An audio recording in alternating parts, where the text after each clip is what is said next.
Welcome, everyone. Thank you for joining us today. I'm Amy Sam. I am the Health Education Project Specialist at the Maxwell and Eleanor Blum Patient Family Learning Center at Mass General.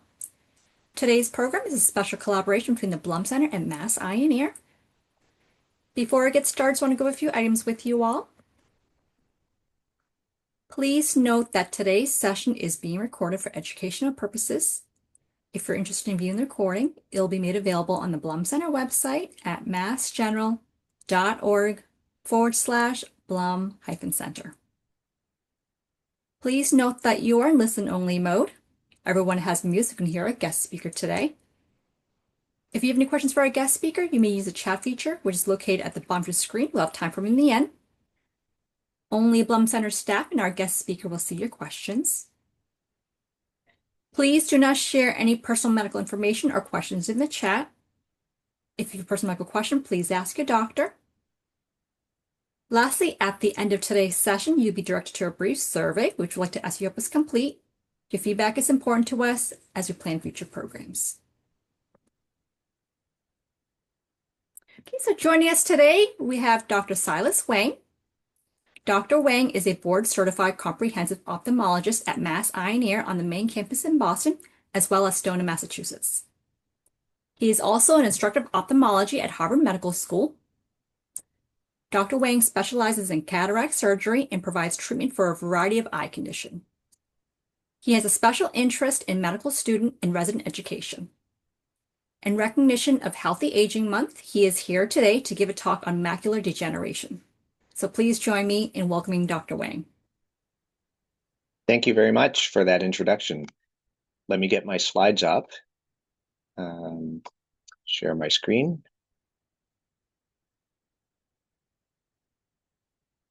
Okay, does that look right? Okay, great.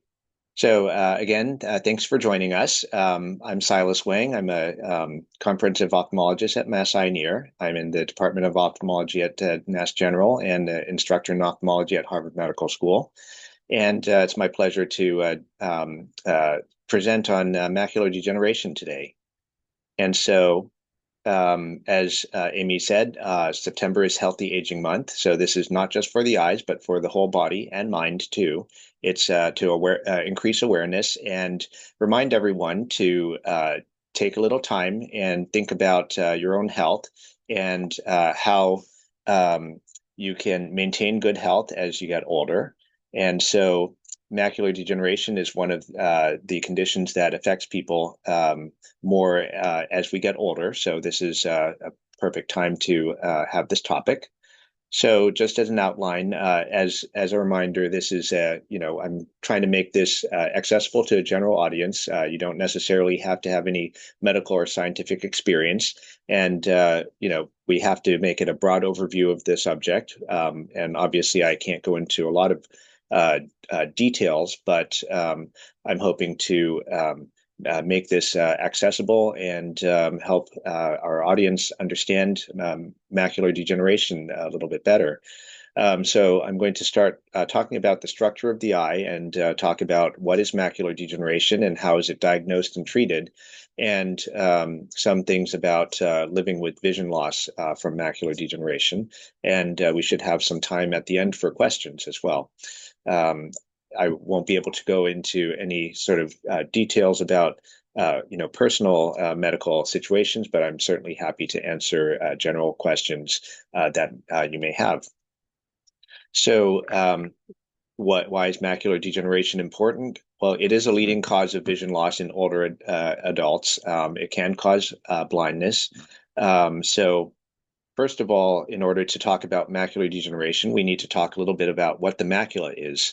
So first of all, if you imagine that the eye being like a camera, where the front of the eye, the lens and the cornea, focuses the image onto the back of the eye, which is the retina, which is like the sensor or film in a camera. Then, so this side in this image here is the front of the eye. And the light comes in through the front, gets focused onto the back of the eye. All of this in the back here is the retina. So the retina senses the image, again, like the film or sensor in the camera. This central part of the retina is called the macula. So that corresponds to the image that is directly in front of us. Um, and the very center is called the fovea. So that's directly, that pinpoint directly in front of us. And the macula is important because the our vision is the sharpest and most sensitive directly in the center, and that's what we're focusing our attention on. And so anything that affects the macula can affect our ability to see details directly in front of us. Um, and so, what is macular degeneration? So, first of all, when we talk about macular degeneration, we're talking about a condition which is age-related macular degeneration. There are other kinds of macular problems, and there's different kinds of macular dystrophies that are more genetic. But we're talking about the age-related macular degeneration, which is abbreviated often as AMD, sometimes ARMD, so that if you see AMD, then this is what we're talking about. It's, as I mentioned, an eye disease that affects the central vision. It doesn't affect other parts of the body, so it's uh, strictly limited to the eye. And it's not something that you can see or detect from the outside. So you can't tell that someone has macular degeneration by looking at them, and you can't, see it in yourself in the mirror either. So we need to look inside the eye, and we see some um, there are changes in the macula that we can see that are characteristic of macular degeneration. And I'll go into this a little bit more in terms of what kinds of things we can see and what kinds of different imaging tests we can use to detect changes that are related to macular degeneration. So, how common is macular degeneration? So, it is the most common cause of severe central vision loss and legal blindness, and especially irreversible vision loss in the Western world. And the It becomes more common as you get older, so the risk is increased as you get older. But a recent study estimated that probably somewhere in the range of 10% of Americans age 40 plus may have some form of macular degeneration, although most of that is going to be the early form.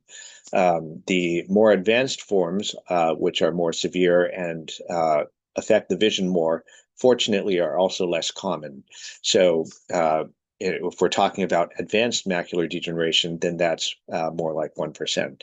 That's still a lot of people in total, especially if we're uh, just looking at this is 40 plus, but if you're looking at a subset of people who are older adults, then um, uh, the overall rate of macular degeneration is higher the older you get. So it's much lower for younger people, but the risk does increase with age. And the other point that I just want to repeat is that most of the people who have macular degeneration fortunately have milder forms, and the more severe forms, fortunately, are less common.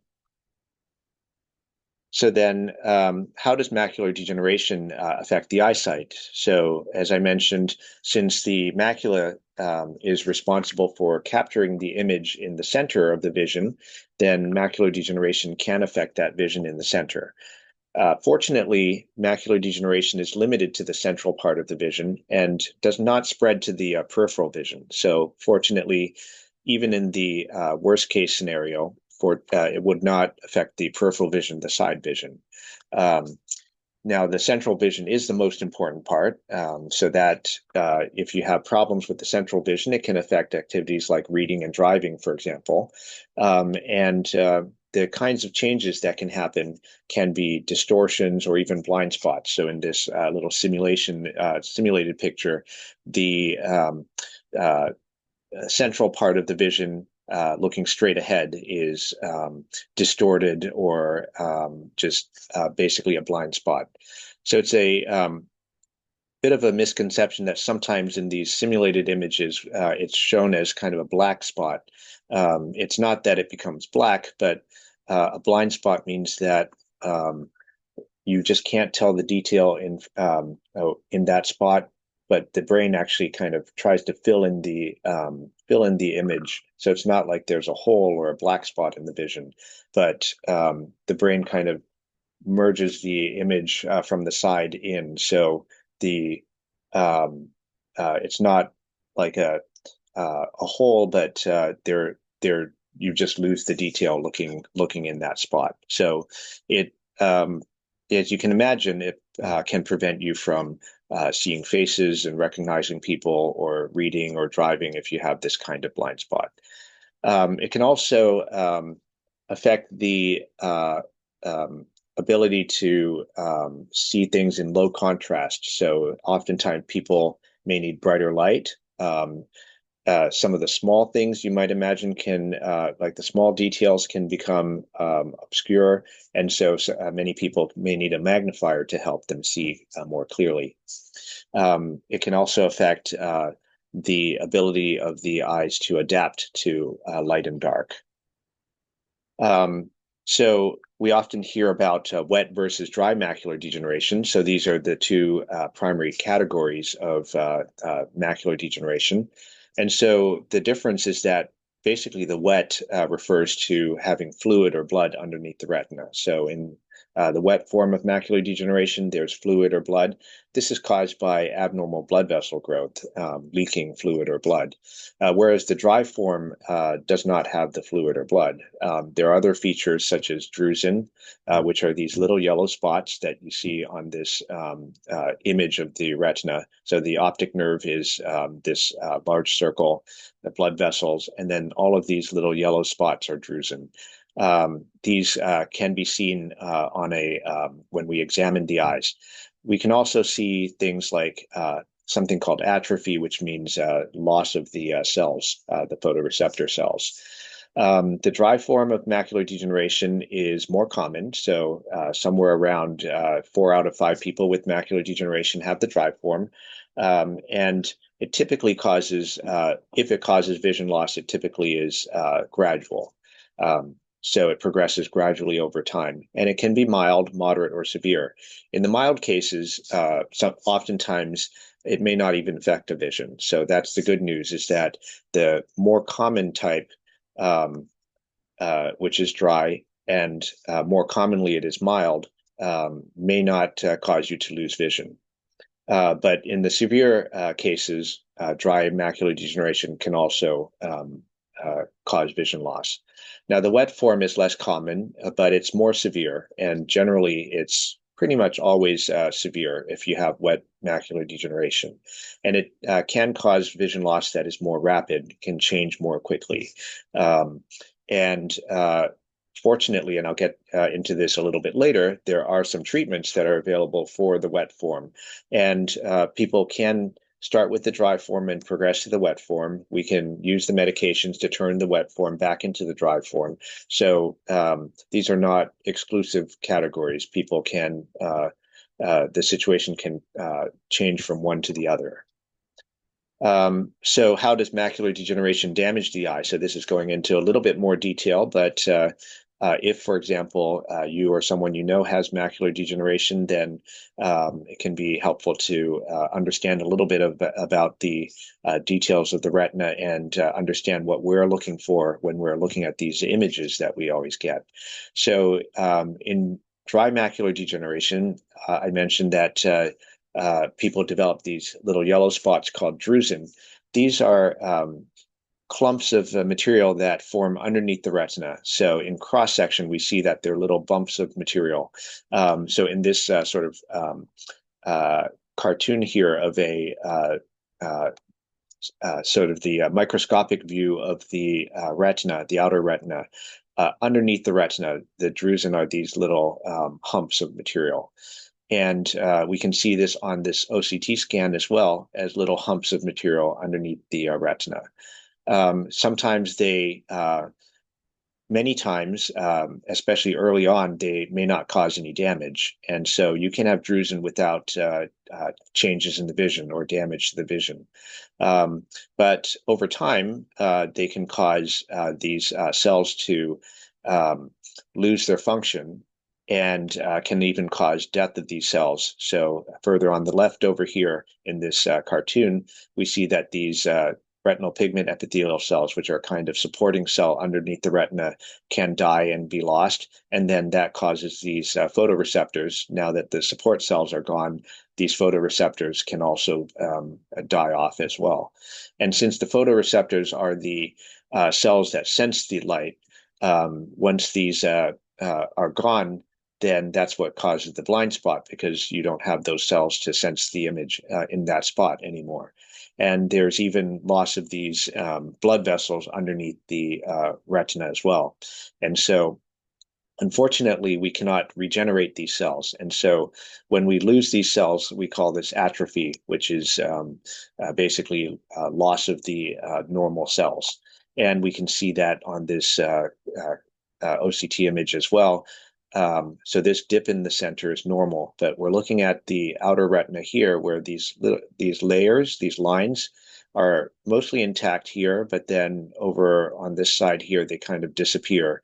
And these outer layers kind of fall away. And so all we have are these inner layers of the retina that still continue, but these outer layers are basically gone out here. And so that's basically what we see in this little cartoon here. And unfortunately, there is not a way to regenerate these cells, but it doesn't necessarily affect the whole macula. These happen in specific areas of the macula, and these are what correspond to blind spots. Um, in contrast with wet macular degeneration, again, we call this wet because there is fluid or blood underneath the retina.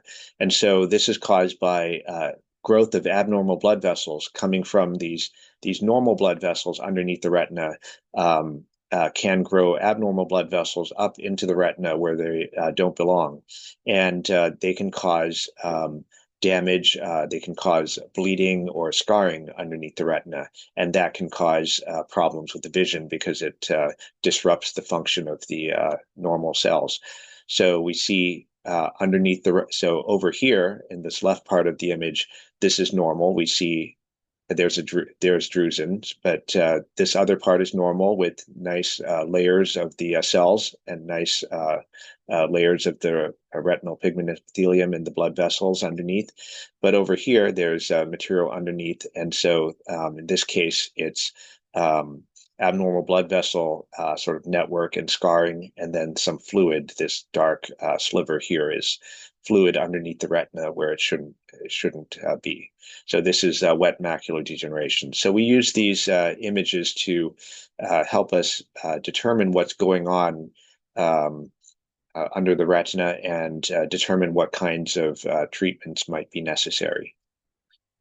So who can get macular degeneration? As I mentioned, it's age-related. So obviously age is a risk factor, and that's one of the most important risk factors is older age. Obviously, you can't do anything about that.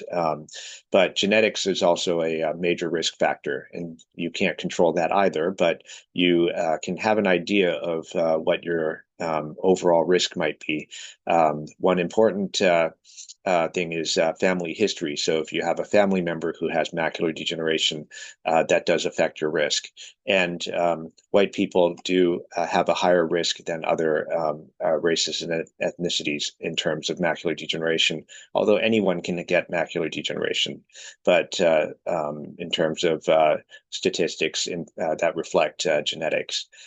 Smoking is the most important risk factor that you can control. So smoking at least doubles the risk of macular degeneration. So if you have other risk factors, especially family history, then smoking is an important risk factor that you need to consider. So that's a really major risk factor.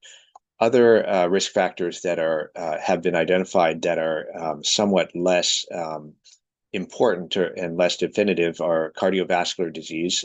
There's some dispute about how important things like high blood pressure and cholesterol are. There's some evidence that suggests they might be important, some evidence that suggests that maybe they're not as important. But it's always a good idea to maintain good cardiovascular health, diet and exercise. Keeping your heart healthy keeps your body healthy and keeps your eyes healthy as well. There's also an association with heavy alcohol use. So mild or lower moderate alcohol use doesn't seem to be a risk factor, but heavy alcohol use can be. And UV exposure from the sun as well can be a risk factor. Um, if you imagine, these are things that can damage cells inside the body, including inside the eyes. And so um, these can be things that you can control. So some of the protective factors, number one is quitting smoking, and that does reduce the risk overall. It does um, uh, actually reduce the risk the longer you've quit for, the more your risk goes down toward being similar to someone who hadn't smoked. So quitting smoking and doing that as early as possible is a big protective factor. Um, Antioxidants do seem to have some protective effect as well, and I'll go into that more in a little bit. And eating a so-called Mediterranean diet, which is rich in fruits and vegetables and nuts and whole grains and fish instead of red meat and so on, has seemed to be a protective effect in some studies as well. So there are some lifestyle factors that can help to reduce your risk, even if we can't control some of the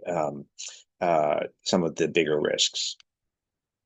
So we'll move on to talking about how we diagnose macular degeneration. So the most important thing is to have a regular dilated eye exam. So a regular exam with your eye doctor, where we dilate the eyes and so that we can see things inside the eyes and we can look at the macula directly.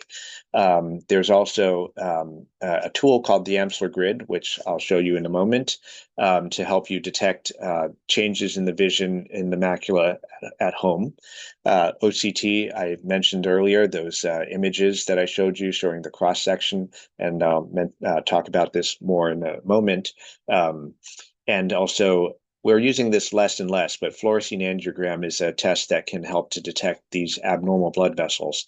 It is a slightly more invasive test than the rest because it requires an injection of dye into the vein. And as that dye flows throughout the body, it flows into the arteries and veins of the eye. And so we can capture this on a special kind of camera that can see how the blood flows through the blood vessels of the retina, and it can highlight abnormal blood vessels. But since the OCT has become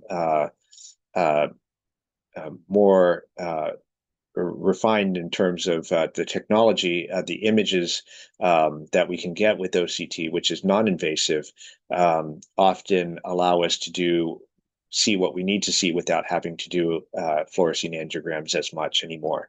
But there are some cases where we really need to detect these abnormal blood vessels, and we may still use that for various types of retinal conditions, including macular degeneration.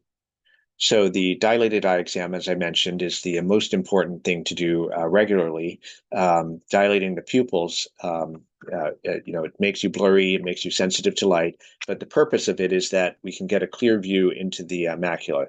When the pupil is small, it's like looking through a keyhole in the door. You can see things on the other side, but it's very difficult to see detail. Whereas dilating the eye is like opening the door, and then you can see everything inside the room. So these are photos, but this is what we are seeing when we're looking in the eyes when your eyes are dilated.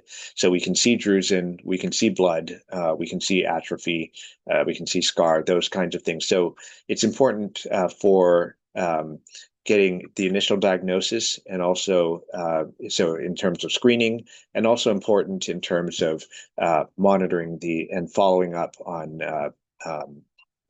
if you have a known condition, so that we can see whether it's stable or getting worse.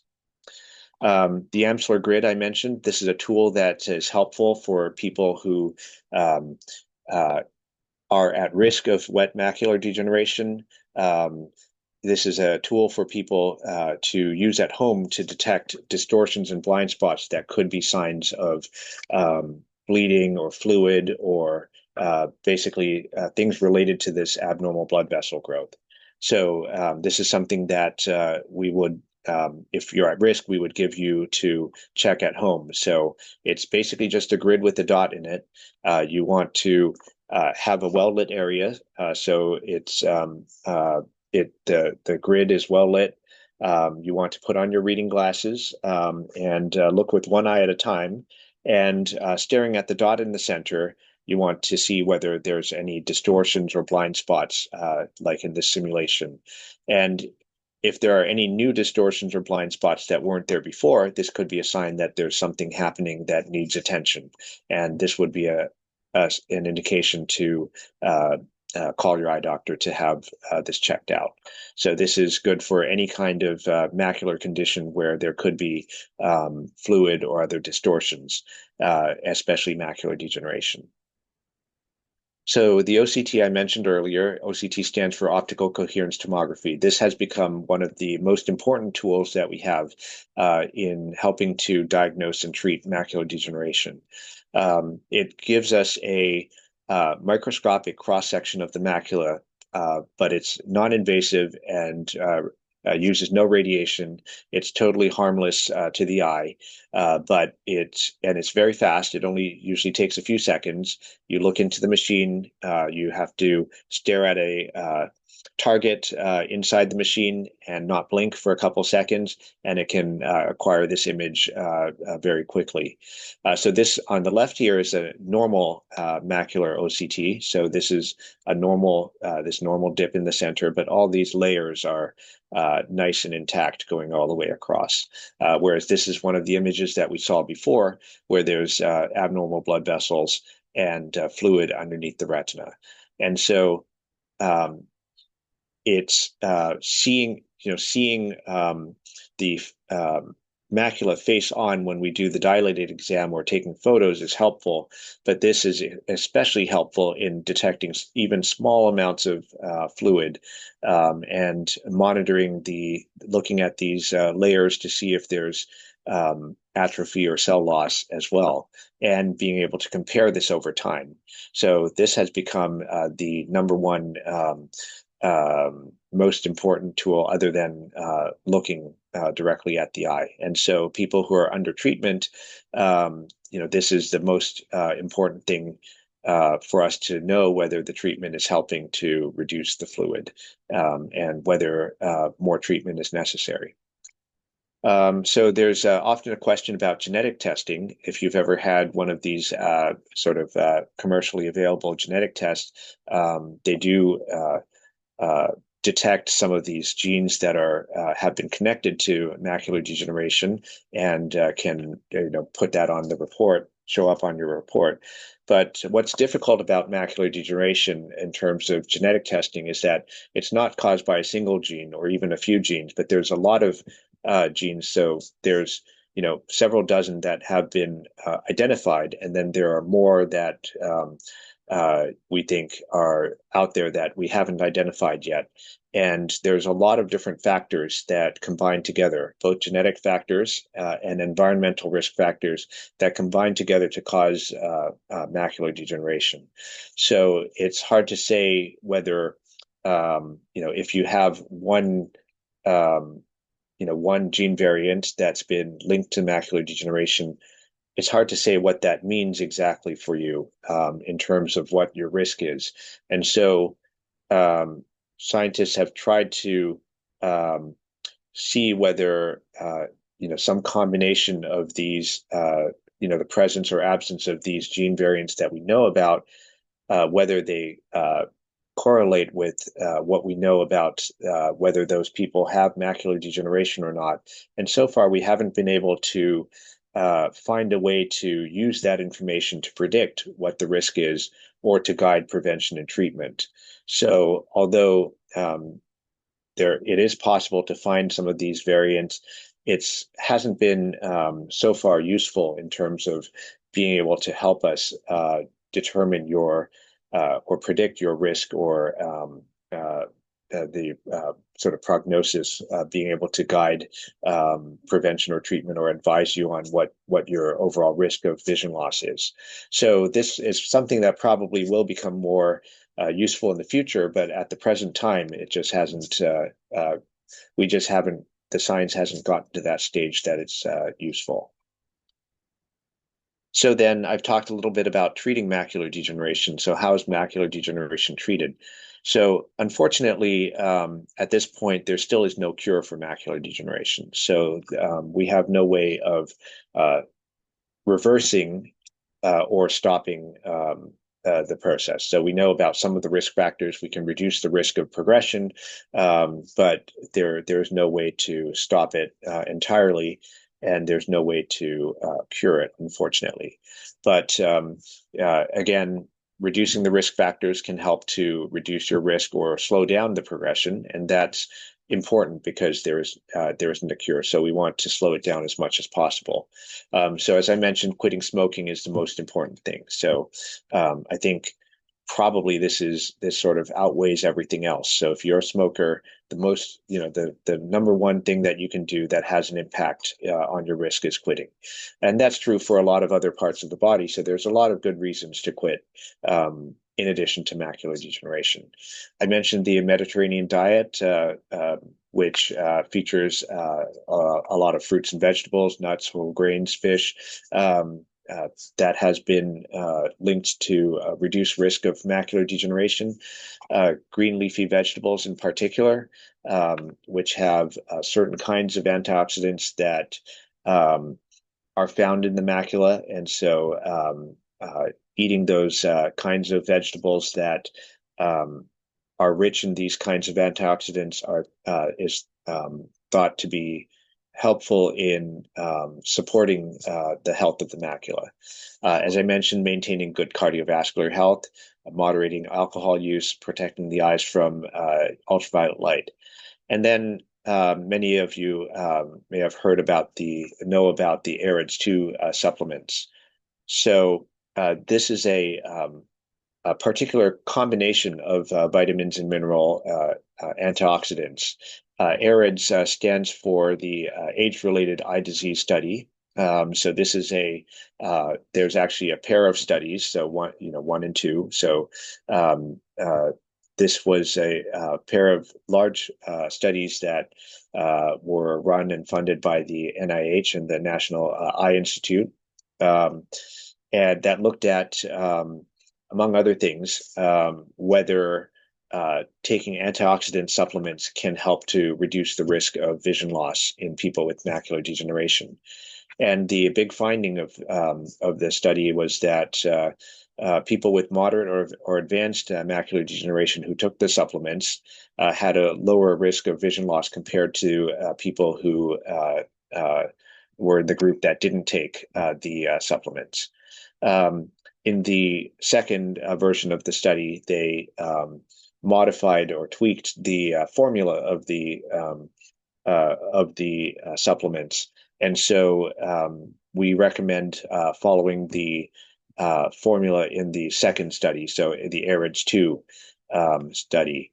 One of the things that they changed was getting rid of the beta carotene, which is a form of vitamin A. In the first study, they had that. Then it was found that anyone who had smoked in the past who took large amounts of vitamin A had a higher risk of lung cancer. So they took that away, and they added in lutein and zeaxanthin, which are they are related antioxidants that are found in those dark green leafy vegetables, but also found in the macula. So we recommend the AREDS2 formula. This is a non-proprietary formula that is available under many brands that are available over the counter. What is something that's important to point out, though, is that for people who had early macular degeneration or no macular degeneration, the study did not detect any effect. So It's possible there could be an effect, but the study, didn't look at enough people or didn't last long enough, or maybe the effect was small. Maybe there could be an effect, but in the study there was no effect. So we recommend this for people with moderate or advanced macular degeneration who are at risk for vision loss. But we don't generally recommend it for people with early macular degeneration or no macular degeneration as a preventative measure. It doesn't, as far as we know, it doesn't have a beneficial effect. Um, so there's other treatments, as I alluded to earlier, for wet macular degeneration. So that's the abnormal blood vessel growth that leads to fluid or blood under the retina that can lead to um, uh, bleeding or scarring. And so, what we've discovered over the years is that the abnormal blood vessel growth is stimulated by a molecule growth factor, which is called vascular endothelial growth factor, or VEGF. Some of this work was actually pioneered here at Mass Eye and Ear and Scapin's through the Harvard Ophthalmology Department. So this was a few decades ago, but some of this um, scientific discovery was actually pioneered here. And the use of anti-VEGF treatments then against macular degeneration was also pioneered here. So we have medications. Now we have multiple different ones that block the action of VEGF, and so it blocks the abnormal blood vessel growth. And so these molecules are fairly large, so they're too large to be applied as an eye drop and absorbed into the eye. So we do have to inject these directly into the eye in order to get to the retina. So um, these are the injections that people get for wet macular degeneration and other diseases of the retina where there's abnormal blood vessel growth. So there's a number of them, as I mentioned, that are available. They each have their advantages and disadvantages. And there are certainly others in the pipeline. And which one you would use then depends on the individual person. Sometimes you know try one, and if it's not effective, you go to another. So those obviously would be something, the decision on which one to use is has to be customized to the individual patient with the consultation of their retina specialist. And these have been proven to slow down or even reverse vision loss in wet macular degeneration by suppressing the growth of the abnormal blood vessels and often even getting the abnormal blood vessels to regress away, to kind of shrink away. And that helps to eliminate the blood and fluid. Unfortunately, it can't get rid of scar. So once there has been scar, that scar doesn't go away. So it is important to start treatment as soon as possible after wet macular degeneration develops or is detected. And it's been shown that the results are better if we start sooner rather than later. Um, and more recently, there have been some treatments that have been FDA approved for a certain form of dry macular degeneration. Prior to this, we had no treatments. We only had the sort of preventative factors. But this is for geographic atrophy, which is a form of advanced dry macular degeneration. Remember that atrophy is the loss of the photoreceptor cells. And so this is a form of large areas of atrophy. So large areas of loss of the photoreceptor cells, which cause blind spots.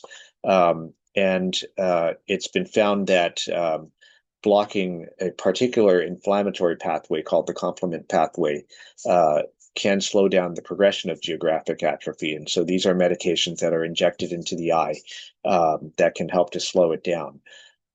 Unfortunately, people who have geographic atrophy typically already have blind spots, so they have a lot of vision loss already. And although these medications can slow down the progression, um, uh, they don't make the vision any better. So whereas the um, medications for wet macular degeneration actually improve the vision by getting rid of the fluid and blood. These complement inhibitors for geographic atrophy don't make the vision any better.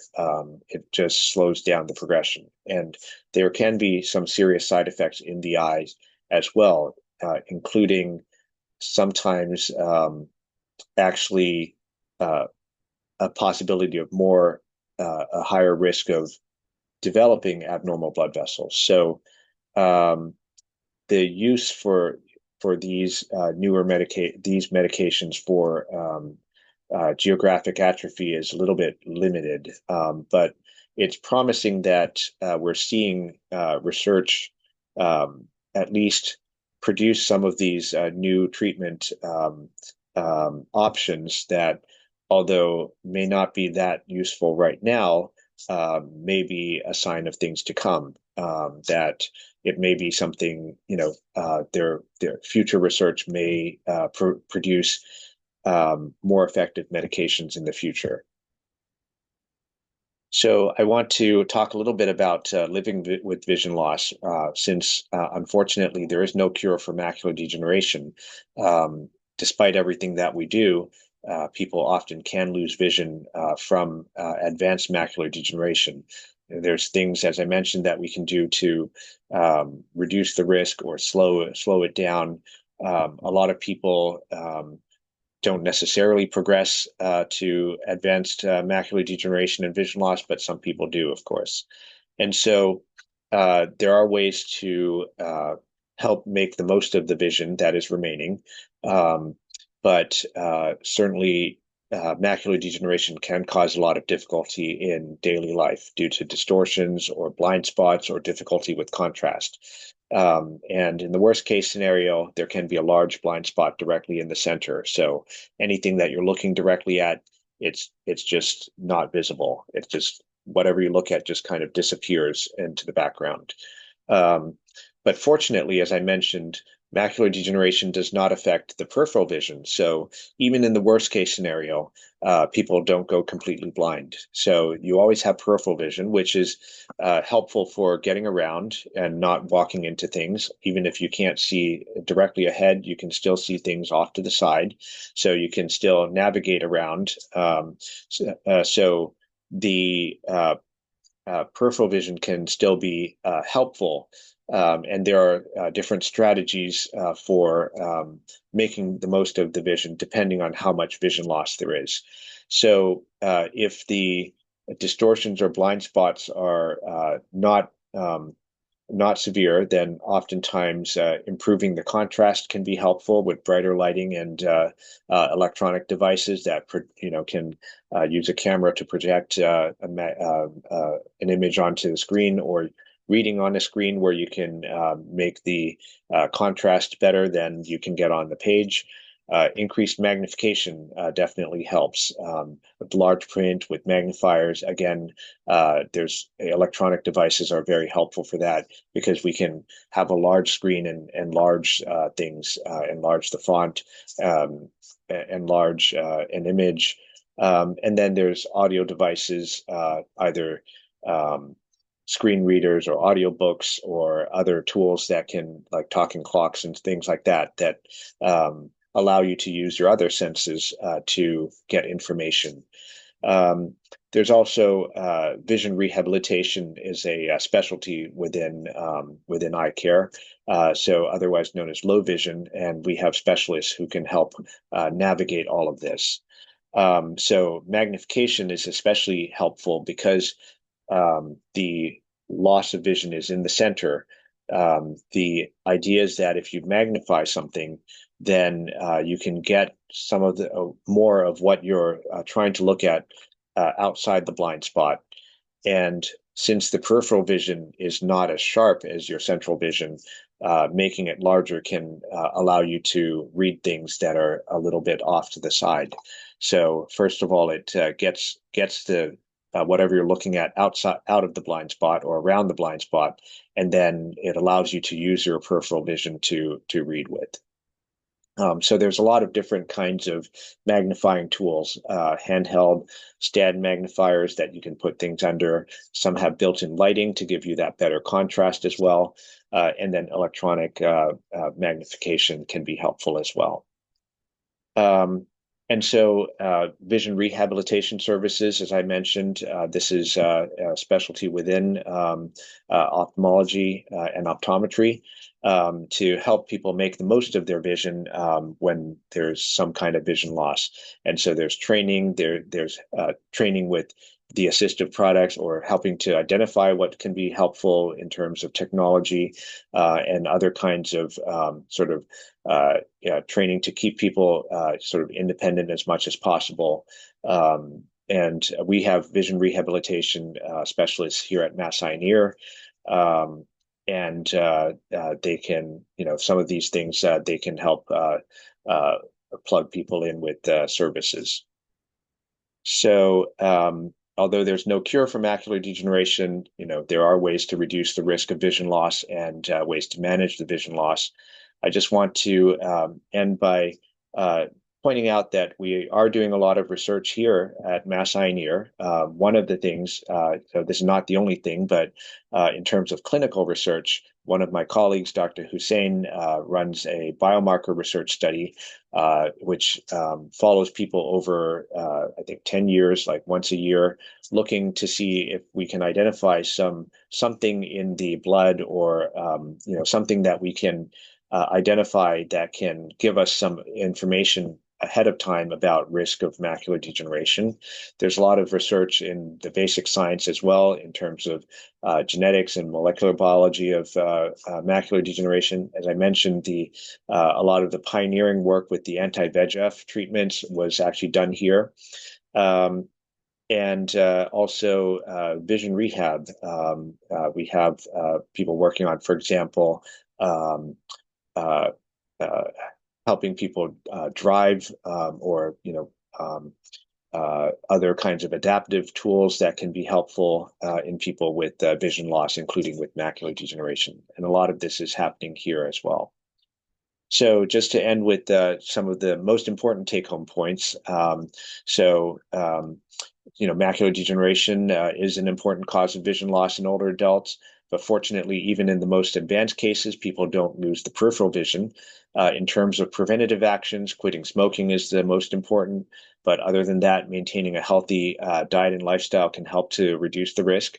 It's important to have regular dilated eye exams to detect macular degeneration, which can be detected in its early stages. And there are treatments that are available for some forms of macular degeneration. And in those cases, early treatment does make a difference.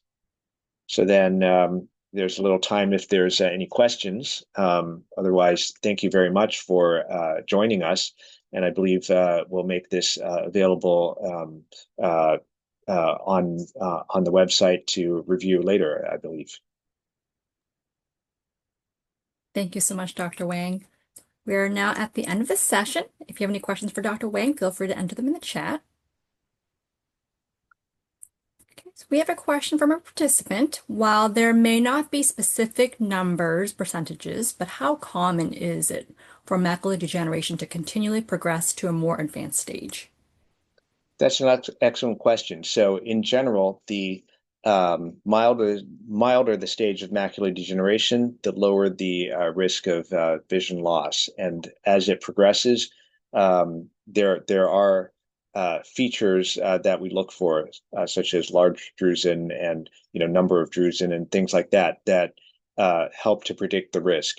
So the more basically the more it progresses, the more likely it is to continue to progress. So if you have a mild case and like a mild form, and it seems to be relatively stable, um, the longer it's like that, the more reassured we can feel that your risk of vision loss can be fairly low.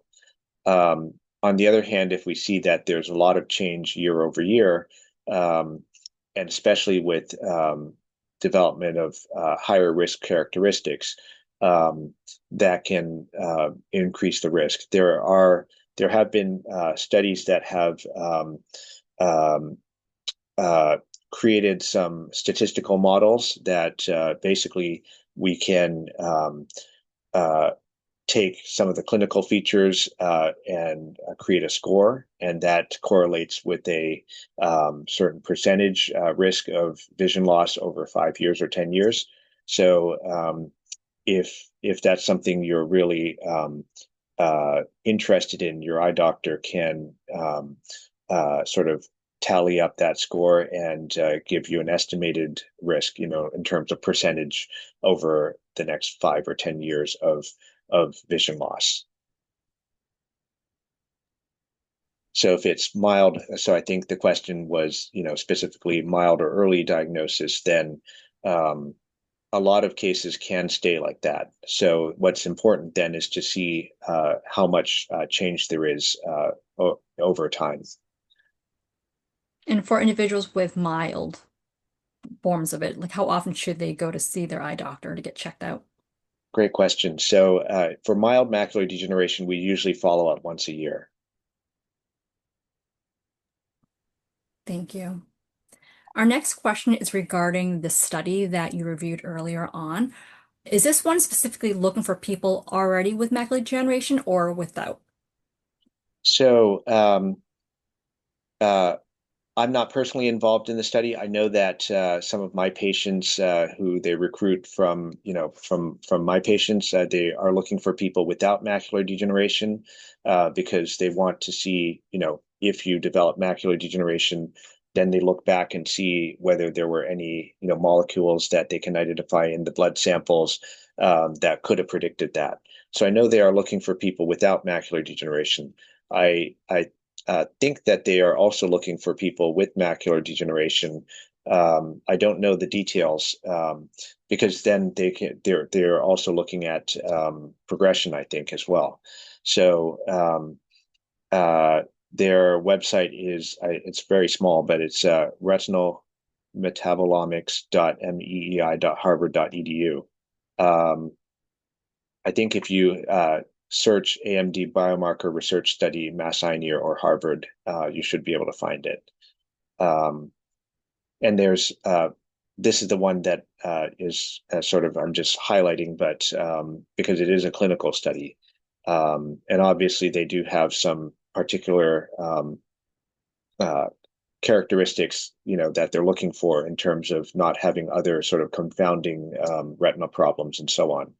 But I know that they're looking definitely for people without, and it depends on what stage of the study they are in. I think they're probably looking for people with for some part of it as well.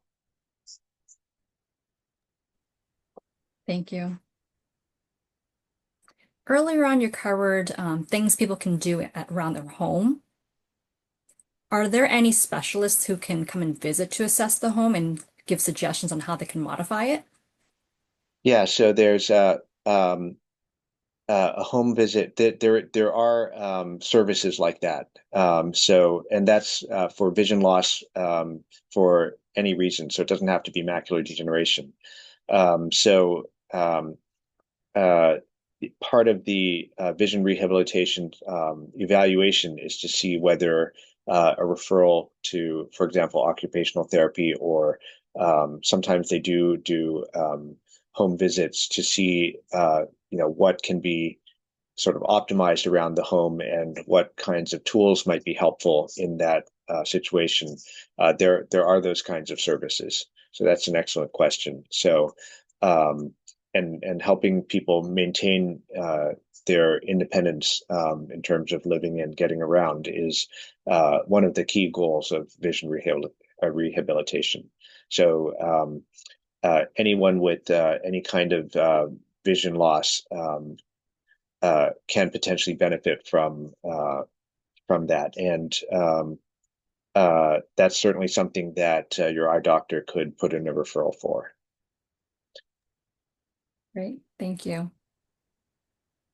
You had mentioned average two supplements are more beneficial for those with more severe case of macular degeneration. How about folks who have mild or no macular degeneration? Are there any supplements that can help prevent that or slow the progression?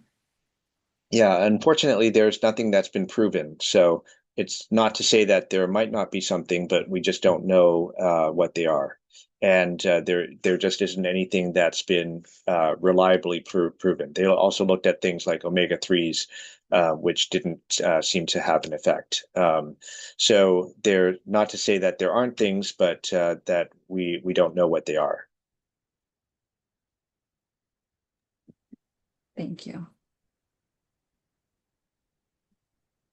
So I don't think I see any further questions in the chat. Before we wrap up, do you have any online resources that you would recommend one visit to learn more about macular degeneration? Um, I can always suggest the American Academy of Ophthalmology, which has great resources. There's a whole website on various conditions called iSmart that is part of the American Academy of Ophthalmology, and they have a lot of resources. The National Eye Institute also has some information, especially about the antioxidants, about the ARIDS study and the supplements as well. So that's a good resource as well, especially if you have if you're curious about the supplements. Wonderful. Thank you so much, Dr. Wayne, for spending the hour with us. This was extremely helpful. Well, And for thank you for everyone having joining me. us, thank you. And for everyone joining us, thank you so much. As I had mentioned, today's session is being recorded. If you're interested in viewing the recording, it'll be made available on the Blum Center website at massgeneral.org/Blum-Center. And I'll also include that in the chat. All right, everyone. I think that's it. Thank you so much. Thank you. Have a lovely rest of the day.